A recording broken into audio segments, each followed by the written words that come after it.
manufacturing, it all comes down to engineering. And when you think about engineering, yes, you design the product, but actually more and more the process that you use to do your product and the material that you use are innovation factors, and they can completely change everything from then on. So innovation in materials is another really interesting topic in terms of technologies.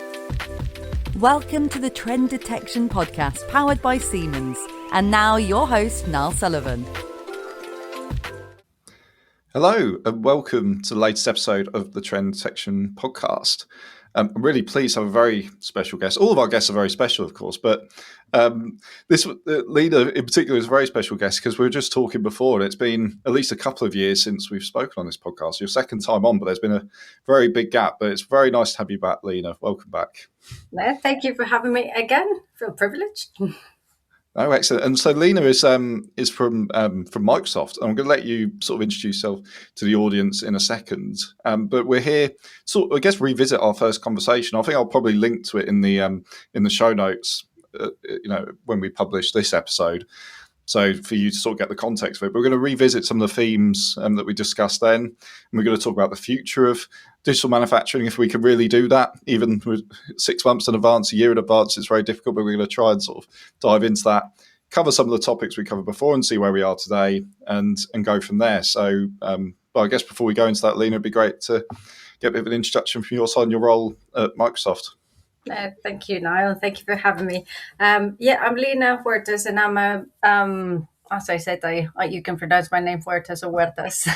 I'm an industry advisor in Microsoft, and what that means is I am part of the industry team. We have teams that are vertical and specialize on the specific verticals because we recognize the importance of understanding in depth the outcomes that customers are trying to achieve, and in this case manufacturers, and obviously that varies greatly from vertical to vertical. So we focus very much on business outcomes and those processes that are more directly linked to those outcomes. So focus mainly on usually engineering, design engineering, manufacturing, so the factory production side of things, and supply chain, as well as connected product increasingly, which I know one of your questions might be around that. Exactly. We'll certainly come to that as well. But I mean, to, I guess, open up the conversation, I think at the heart of our last conversation was about, the technologies that are transforming manufacturing. And it was very interesting because I think when we last spoke, generative AI and that sort of things was just sort of starting to come into everyone's vocabulary. And as we know now, it's sort of everywhere. So, I mean, we could maybe talk about where we are today with generative AI, Copilots, maybe even Agentic AI, and any other sort of technologies you see at the moment, Lina, that are starting to sort of creep into, into manufacturers' minds and headspace at the moment. Yeah, so I mean, since we last spoke, even though generative AI generative AI has been around for a long time, but I suppose it got to people's fingertips with transformational models made available through a consumer interface with ChatGPT, and that had just been released. But I think what we've seen in the last 18 months or so has really transformed what organizations are doing and how we're interacting with them, because this whole topic of agentic AI is quite different to previous technologies. To see what we're so usually technology, is a tool, and we say, well, the important thing is what you're going to do and try to achieve rather than the technology. The technology is an enabler, and you have a process, you get a technology, and you can do it quicker or more accurately or better in a way.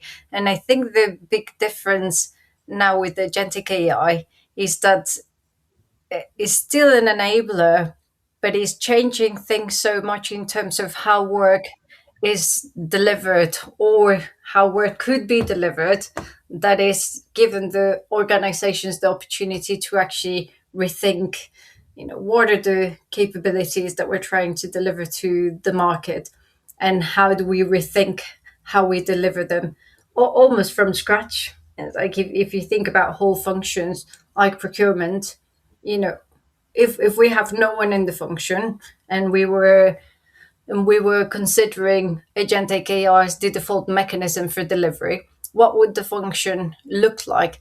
and it probably would look like pretty different. So this is not just helping people do the same job quicker, or just accelerating or improving a process. Is actually transforming processes and functions and organizational structures and leadership styles. So it's been quite disruptive, and that's the probably single biggest things we see changing. There are other things on the fringes that we see are going to be enabled by this.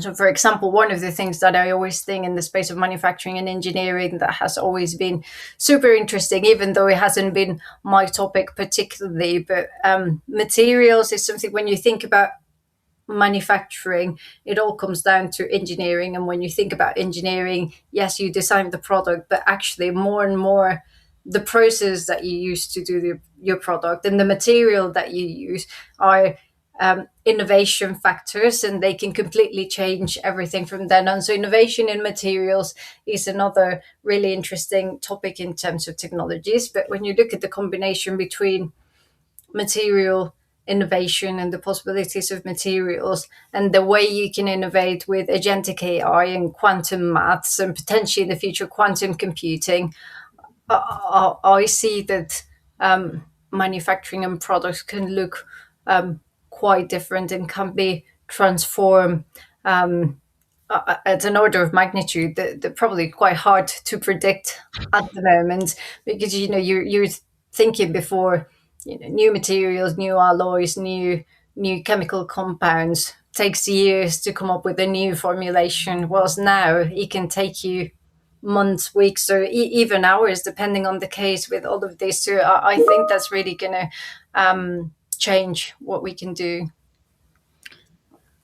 And I guess maybe take a step back a bit. I'm sometimes guilty of, maybe in my own head, presuming that whoever's listening out there knows agentic AI, and maybe they do, maybe they've seen it on social media or seen it in the news or seen it wherever. But maybe we could start by sort of defining that a little bit more, Lina, and also how it's at the moment. Maybe it's still in its infancy, maybe, but how is it redefining sort of people in their day-to-day role on the shop floor, for example? Just examples you're hearing. Yeah. So agents, there are different types of agents. Basically, agents are digital entities. They can help you deliver part of a process or an entirety of a process. And as I said, there are different ways to do it. And we see that reflected in how organizations are transforming. And usually the first step and the first type of agent would be a retrieval agent that is basically helping people the same job they were doing before, but probably doing less of the data intensive tasks, accelerating the job, helping them basically increase personal productivity. So in there you can find from our side Microsoft 365 Copilot, and we were discussing it earlier. And you and I are both avid users of it. And as we saw in the call itself, you have a question you can't remember, you ask, when was the last time I met Niall, and when was the last podcast? What did we discuss? What was this quote? And summarize this thing, help me prepare for the podcast. And there are other more interesting use cases as well. So it's that's the first. So it's an agent that is able to leverage information and reasoning capabilities to help you give you an answer or perform simple tasks for you, like summarizing things or preparing for things. But the next phase, which is where it starts getting a bit more interesting, is when you start letting agents deliver whole processes for you. So you can think about some simple processes, for example, invoicing customers.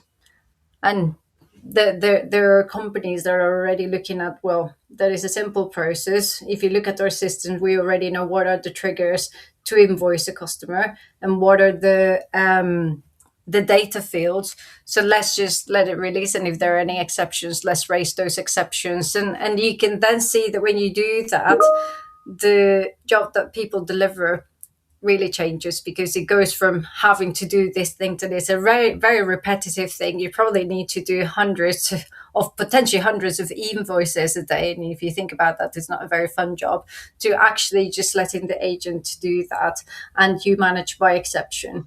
And is interesting because, well, the third phase is when you start letting agents negotiate and interact with other agents, and you can start then automating or digitizing whole functions.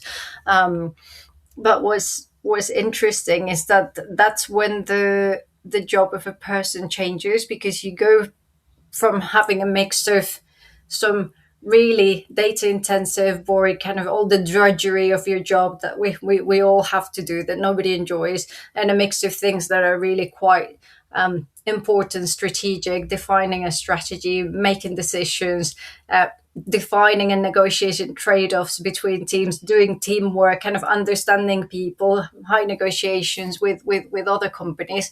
And sometimes I think is you can easily interpret this as replacing people, and I think there's a lot of talk about that. But actually, when you look at what people used to do and what they have the potential to do, is actually putting people at the center and really getting the most out of human talent. Because all of a sudden, hopefully we won't have to do any of those tasks that we don't have to do, and we can focus where we really add value, defining work, training agents, defining what they're going to do, setting objectives, supervising, making decisions, and doing all of the soft, not soft is probably the completely the wrong way to referring to it, but doing all of the strategic, uniquely human things that we can do as part of that process. And then you're really optimizing human talent and transferring all the rest to AI. So sorry, that's a bit of a long-winded way of explaining agents, but that's just how we see them. No, no, they're not long-winded at all. Because I think, yeah, 'cause sometimes it can be very high level as well. So when you talk about an agent, I think people might know it in one sentence, but actually, what's the real detail? What's actually driving at the back? And you've explained that very well. And there seems to be sort of different sort of stages, of implementation, let's say, for different companies as well.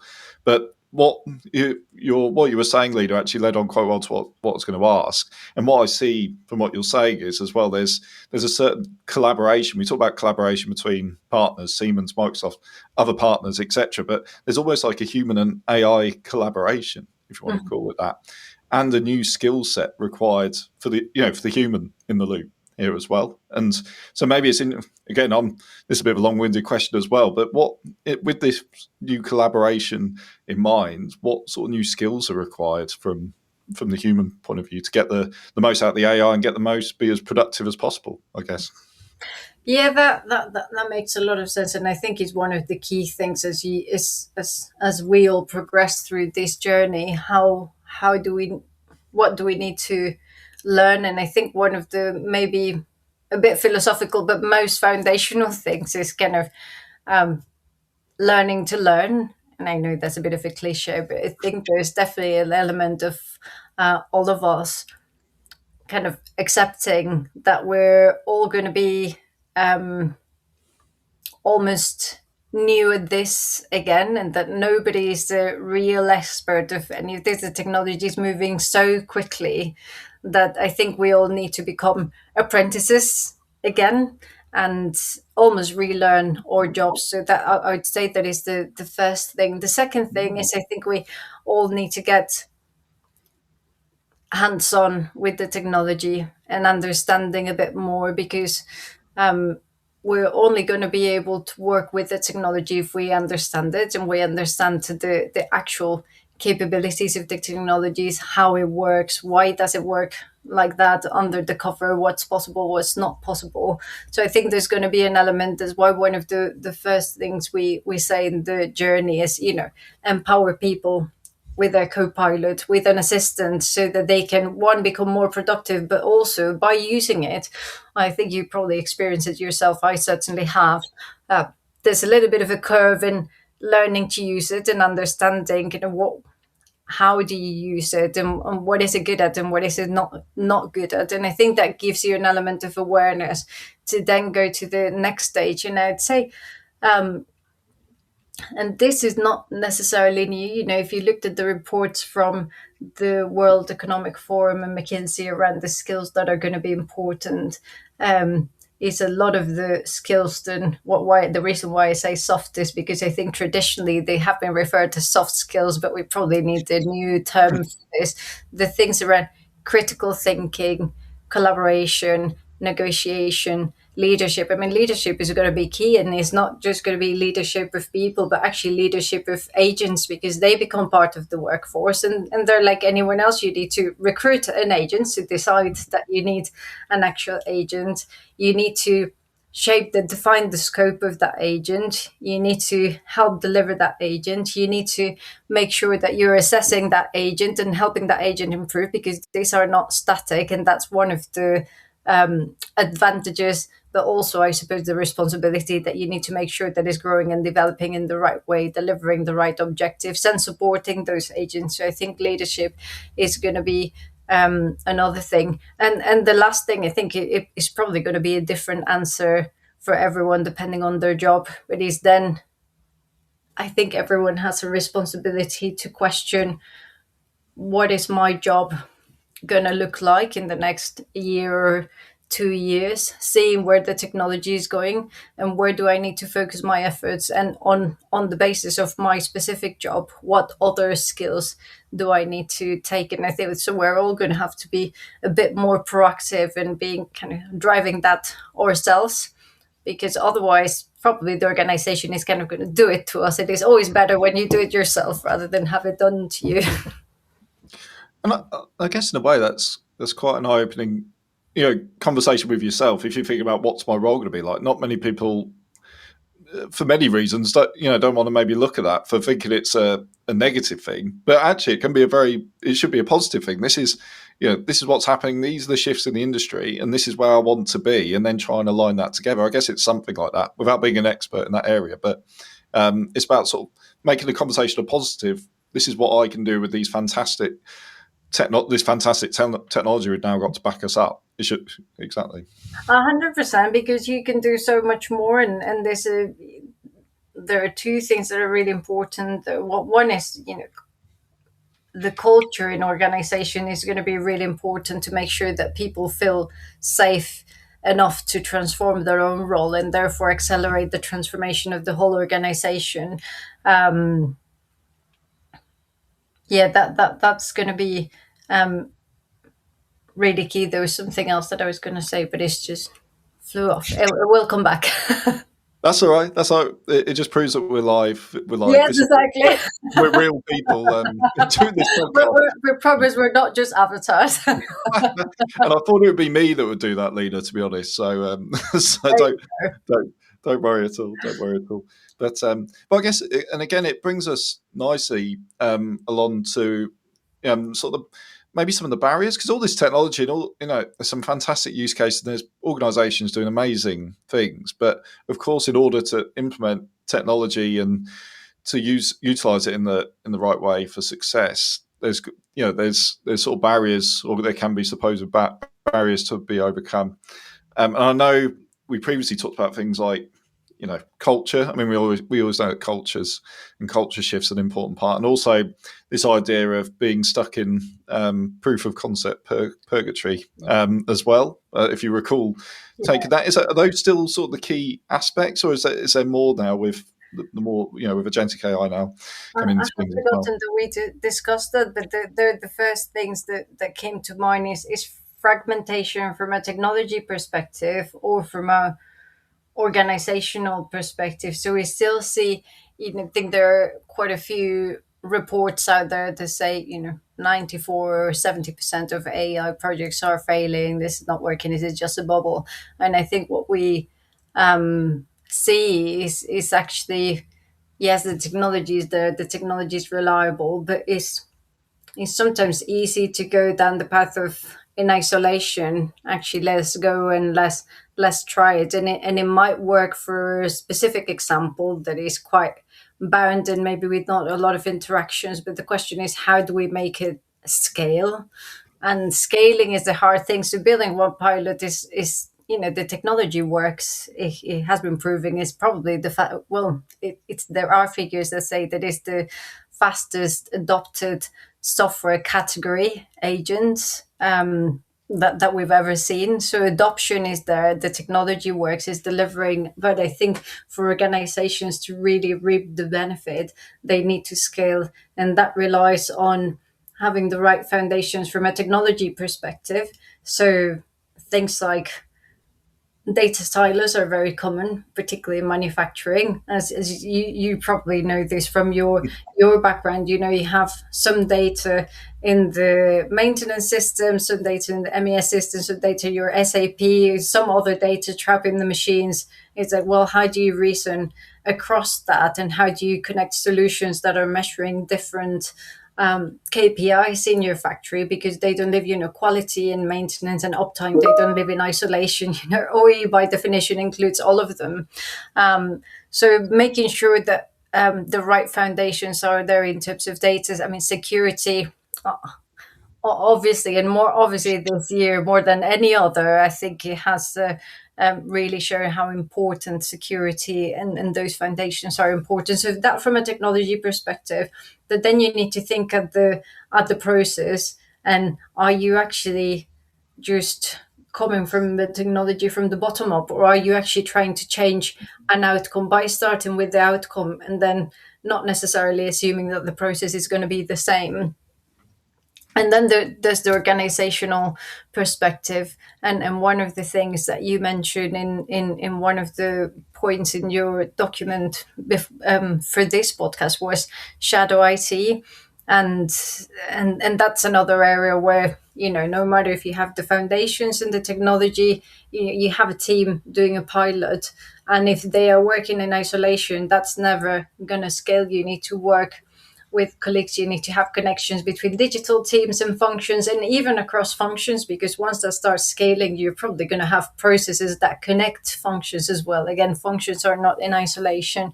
So I think is making sure that there's that's the reason why probably one of the single most important elements for any transformation, including this one, is leadership, and that exec buy-in, and making sure that, as well as having a grassroots approach, and making sure that you have kind of a business or a workforce that is invested and proactive, you also have a mandate all the way from the CEO saying, this is going to be the way we're going to transform.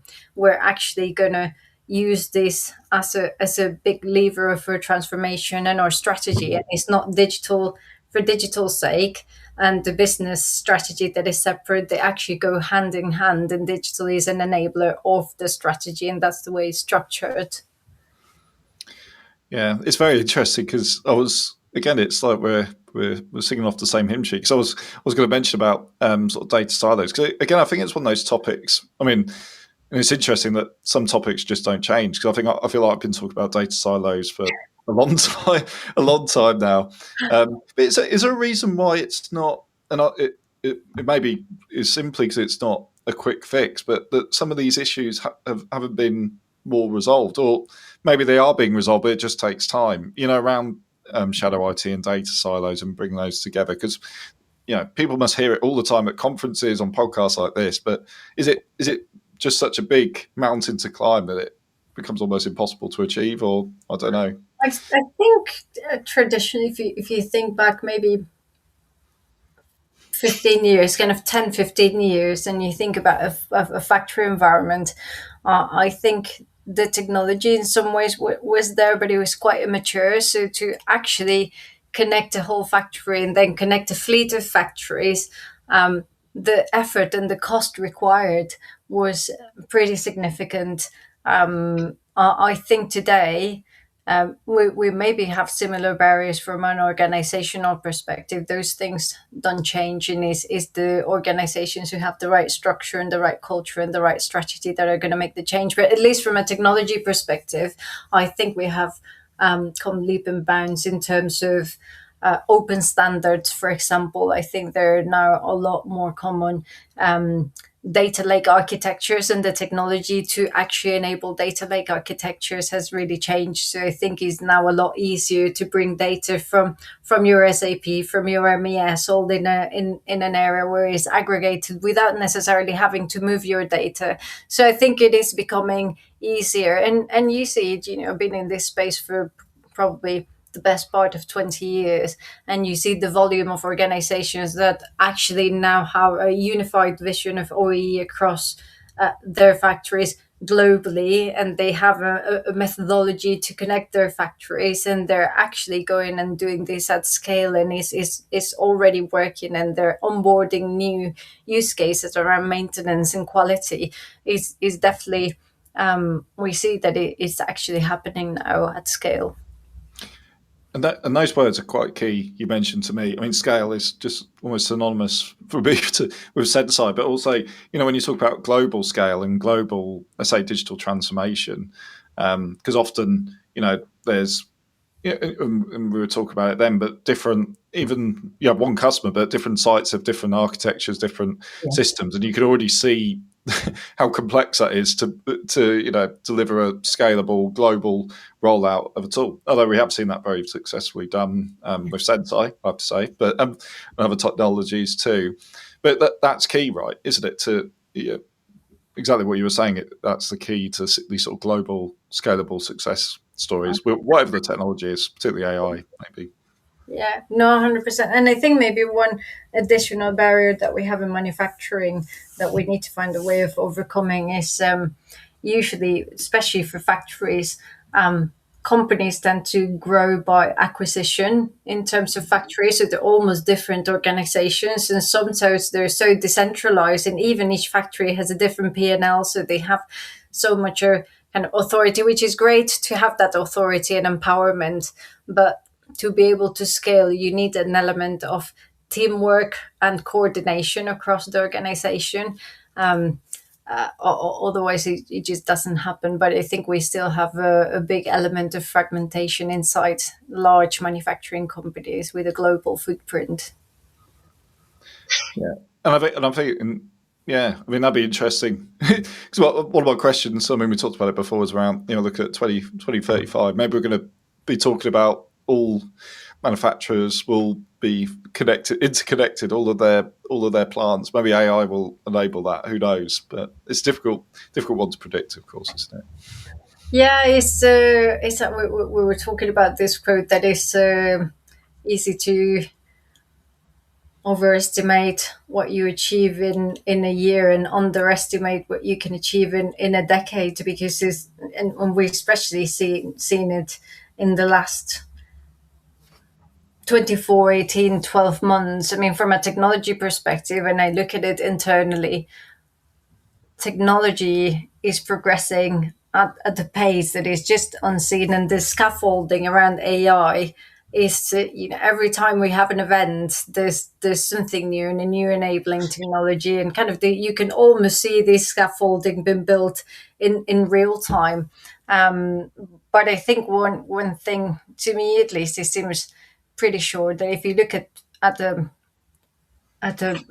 factory level, with the technology even that we have today, you just have the ability to bring so much optimization to factories, and self-optimization, and the ability to change things in a way that sometimes is quite hard to achieve today. I was speaking to a manufacturing a few weeks ago, and they were saying, well, we have so little visibility that it's hard to tell a good day from a bad day.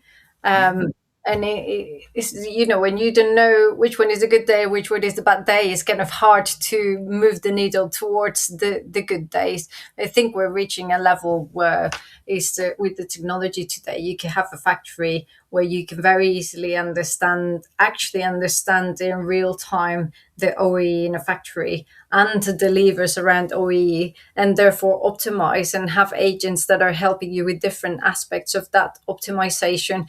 And I think that's key for growth of manufacturing in the future, because you see, if business have to grow, the workforce and the skills to grow is not there. I think it was just a few weeks ago that the Ford CEO was saying we have, can't remember the exact number, but maybe 6,000 openings in manufacturing, and we just can't fill them, even though these are not low salaries, but there's just not the people to fill those vacancies. So if manufacturers want to grow and actually generate GDP for all the countries, we're going to have to unlock that bound between workforce and revenue generation ultimately. Yeah, and I think that again it leads very nicely into sort of the final question I wanted to ask, Lina, and we sort of skipped over a little bit the what's going to happen by 2035. I think we're happy. I mean, your answer there was perfectly great. I don't think we need to do big visions in the future because, like I said, 6 months time, this podcast could be look a bit well, we look a bit silly or out of date. I don't know, but it's just the way things are going at the moment. Very exciting, but changing a lot. So instead, to your point there, really sort of fascinating story there. But in terms of the new sort of generation of young engineering's coming into the workforce, and that's a really stark story you said there. But what advice would you give them coming into the workforce? So it seems like there's an opportunity there, but there seems to be a gap between they're here, there's jobs here, and there's something in the middle. So what would you sort of advise them? Yeah, I would say, well, one thing, and maybe this is, I don't know if it's a bit controversial, but I was talking to someone yesterday who is doing a degree apprenticeship, and I was saying, I feel so jealous because I wish I could have done that, because I think today it's going to be really hard to go into actually doing a degree or going to education for several years without applying it.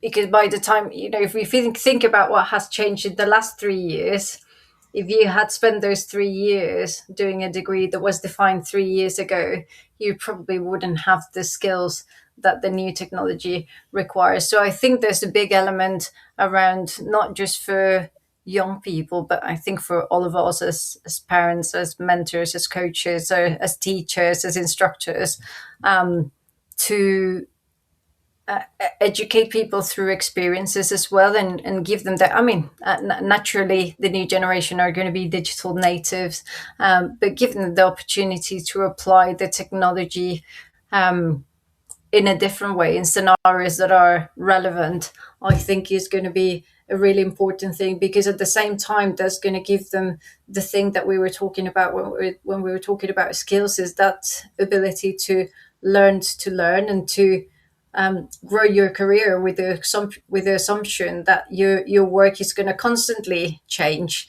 And it's not like, well, you graduate as a mechanical engineer, as I did, and therefore for the next 30, 40, 50 years, you're going to be a mechanical engineer doing the same type of design with the same type of tools. It doesn't work like that anymore. I think you need to be, from the beginning, set to have a growing career, and a career that is evolving continuously and is not going to stop evolving. So I would say that those are some of the key elements, and maybe get an understanding of that process that organizations are going to have to go through to transform, because everyone's going to have to be part of that transformation and drive that transformation. Exactly. What a lovely line to finish on as well. But again, once again, always saying this, regulars will know the time just sort of flies by. It's so much we went into detail, and so much more we could go into detail. So I'm going to promise everyone now, it's been recorded, that Lina, I will not wait another 2 years to invite you onto the podcast. I can promise that. And hopefully you'd like to come back as well. I mean, obviously it's your choice. 100%. No, it would be great if we can then compare notes again and see, what's going to be the next wave that we're not seeing at the moment and might happen in the next 6-12 months. There we go. So again, to that point about everything changing so quickly, I think it'd be crazy to wait 2 years to come back. We need to be much more regular than that. But no, thank you so much for joining us, Lina. Really fantastic, really fascinating. There's loads sort of take away from this. I guess if people want to sort of reach out to you, I guess LinkedIn might be the best way. I'm just presuming.